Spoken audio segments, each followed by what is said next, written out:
Welcome to The Explainer. Today, we're diving into a really powerful executive playbook from the tech advisory firm Virtualization Options LLC. Now, this was put together specifically for leaders in non-technical roles, and it's all about answering one critical question. How do you make sure your technology investments are actually driving real, measurable business value? Let's get into it. So let's start with the question that's probably on every leader's mind. You're pouring money into digital transformation, but is it paying off? Is it delivering a strategic return, or does it just feel like you're piling on more complexity and opening the door to a whole new world of risk? Sound familiar? Well, here's the core insight from all the research. The problem isn't a tech. It never really is. The real challenge is the outdated management system we're using to run it. To really win in this digital age, we need a whole new way of working, a new operating model that connects everything we do back to creating value. And that new playbook is ITIL 4. Now hold on. If you've heard of ITIL before, I want you to just forget everything you think you know. This is not some dusty technical manual. This is totally different. ITIL 4 is an evolved business framework, and it's designed from the ground up for flexibility and a sharp focus on what matters today. I mean, just look at this shift in thinking. The old way was all about rigid processes, things stuck in silos, where IT delivered services to the business. The new way, ITIL 4, is about flexible practices inside one integrated system. And the biggest change? It's focused on co-creating value with your customers. That's a game changer. So what's the engine driving all this? It's a concept called the Service Value System, or SVS. And honestly, the easiest way to think about it is as the operating model for your entire business. It's the blueprint that shows how every single piece, from the boardroom down to daily tasks, all works together to turn an opportunity into real tangible value. So what holds this whole system together?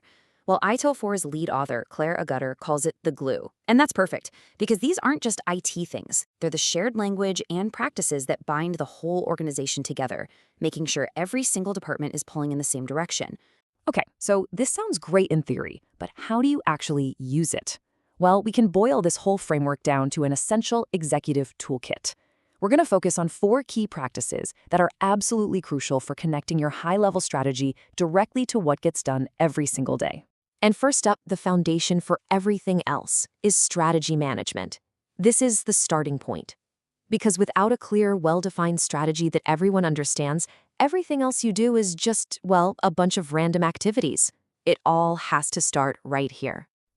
Michael Porter just nails it with this quote. Strategy isn't just about deciding what you're going to do. The real power, the real discipline, comes from choosing what you are not going to do. That's what creates focus. That's what gives everyone direction.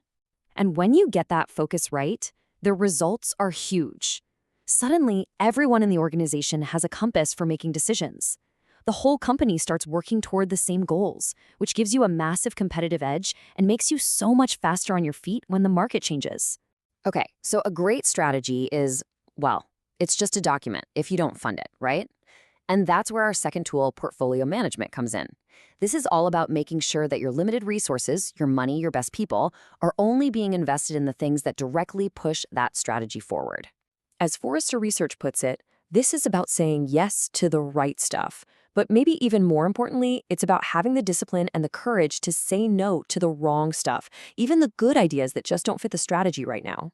I mean, just look at these outcomes. This is the stuff that executives care about. You're making sure every dollar spent supports the strategy, you're putting your best people on the most valuable work, you're balancing your risks, and you're laser focused on ROI. This is where strategy gets real. So you've got your strategy, you funded it, now you have to protect it. And that's the job of our third tool, risk management. This is the practice of looking at all the uncertainties out there and figuring out how to handle them so they don't completely derail your plans. And let's be super clear here. The goal of risk management is not to eliminate all risk. That is just impossible.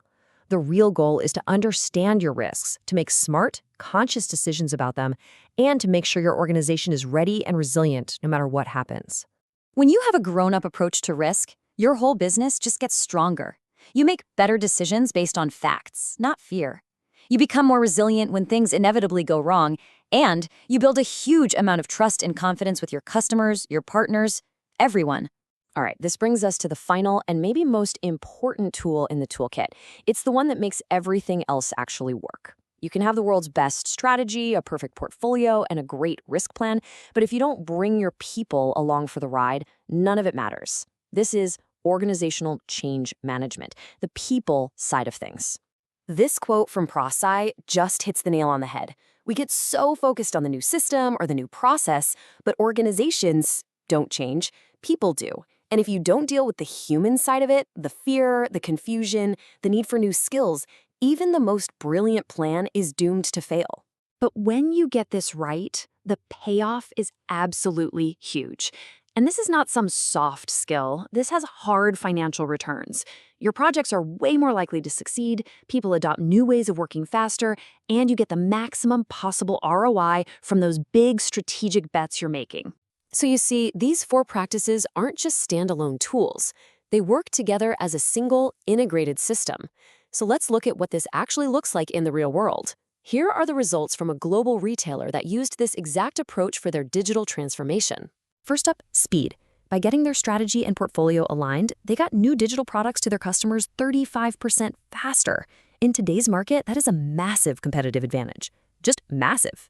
Second, the money. By getting better at portfolio management, saying yes to the right things and no to the wrong ones, they found $75 million in cost savings. They just stopped wasting money and people on projects that didn't matter. And finally, success. By bringing all of this together, project, risk, and change management, they cut their project failure rate by 42%. Think about that. They made their execution nearly twice as effective. That's incredible. So I'll leave you with this final thought. The digital world demands a new playbook. An integrated system built on strategy, portfolio, risk, and change. It isn't just a nice-to-have anymore. It's essential. So the only real question left to ask is this. Is your management system built for the last decade, or is it ready for the next one?